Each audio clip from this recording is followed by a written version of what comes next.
நண்பர்களே, ஆடுகளம் உங்களை வரவேற்கிறது. ஆடுகளுக்கு செட்டு தேவையான்னு சொன்னால் கண்டிப்பாக எல்லோரும் அதை ஒத்துக்குவாங்க.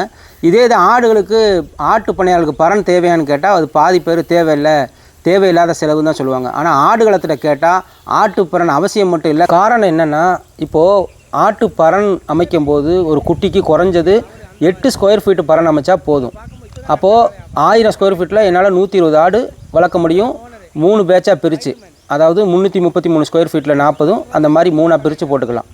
இதே இது நீங்கள் செட்டில் வளர்க்குறதா இருந்தால், தரையில் வளர்க்குறதா இருந்தால், உங்களுக்கு ஒவ்வொரு ஆட்டுக்கும் குறைஞ்சது பரன்லேருந்து 3 மடங்கு தேவைப்படும். அப்போ 25 ஸ்கொயர் ஃபீட் தேவைப்படும் ஒரு ஆட்டுக்கு. அப்போ நீங்கள் பார்த்தீங்கன்னா 2500 ஸ்கொயர் ஃபீட் தேவைப்படும். அப்போ அதுக்கு நீங்கள் செட்டு போட எவ்வளோ செலவாகுமோ அதுதான் பரனில் உங்களுக்கு தேவைப்படும்.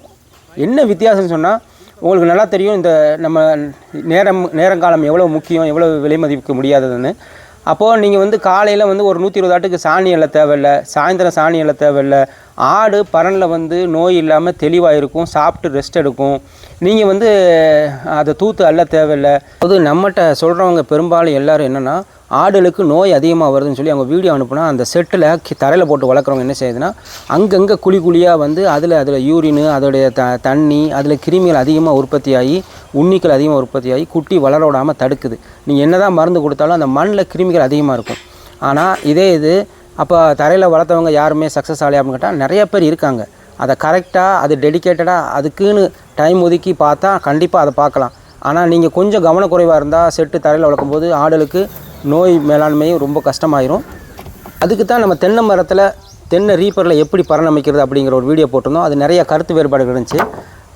அது உண்மை தான். அந்த சில பேர் கேட்ட கேள்வினா, தென்னை மரத்தில் போட்டால் ஆடு சாப்பிட்ரும், அது கொஞ்ச நாளில் உடஞ்சி போகும். அது உண்மை தான். ஆனால் நீங்கள் தென்னை மரத்துலேயே 2வது தூர் அதை அடித்து உங்களுக்கு 15 வருஷம் கேரண்டி இருக்கும். நீங்கள் ஒரு கான்ட்ராக்டை அணுகி பரன் போட்டிங்கன்னா, அவங்க பிளாஸ்டிக் ஸ்லேட்டட் ஃப்ளோர்னு சொல்லுவாங்க. அது நீங்கள் 1000 ஸ்கொயர் ஃபீட்டுக்கு நீங்கள் கொட்டேஷன் கொடுத்தீங்கன்னா உங்களுக்கு கிட்டத்தட்ட 8 லட்ச ரூபா வரைக்கும் தீட்டி உங்களுக்கு அதில் உங்கள் பெரிய முதலீடு அதில் முடக்க வச்சுருவாங்க. நம்ம ஆடுகளை பண்ணையில் ஆடுகள் 6 கிலோக்கு மேலே போனதாக லைவ் வீடியோ போன தடவை காட்டியிருந்தோம் வீடியோவில். அது வெறும் அடர் தீவனம் நம்ம வளர்ப்பு முறையில் மட்டும் வரல. அது தேவையான liver tonic, calcium tonic, mineral salt, probiotic இதெல்லாம் கொடுத்து தான் வரும். இது போடாமல் ஒரு மாதம் 6 கிலோ 7 கிலோ வர்றது சாத்தியமே. நம்ம சப்ஸ்கிரைபர் தென்காசி வீர அவர் 100 குட்டி வச்சுருக்காரு, அவருக்கு நம்ம சப்ளை பண்ணுறோம். பக்கத்தில் ஒரு 250 குட்டி நம்ம முருகன் ஆட்டு பண்ணை அவருக்கு கொடுக்குறோம். என் ஃப்ரெண்டு விஜய் அவன் ஒரு 50 ஆட்டுக்குட்டி வாங்கி கொடுத்தோம், அவனுக்கு சப்ளை பண்ணியிருக்கோம். பண்ணைக்கு பயிற்சி எடுக்க வர்றவங்க இந்த மருந்துகள்லாம் பார்த்து வாங்கிட்டு போயிறாங்க, நமக்கு ஷார்ட்டேஜ் ஆகிடுது. அதனால் நம்ம மொத்தமாக வாங்கி யார் வராங்களோ அவங்களுக்கு கொடுக்குறோம். உங்களுக்கும் தேவைன்னா மேலுள்ள நம்பருக்கு கான்டாக்ட் பண்ணுங்கள். ஒரு 30% 40% மேலே டிஸ்கவுண்ட் பண்ணி கொடுக்குறோம்.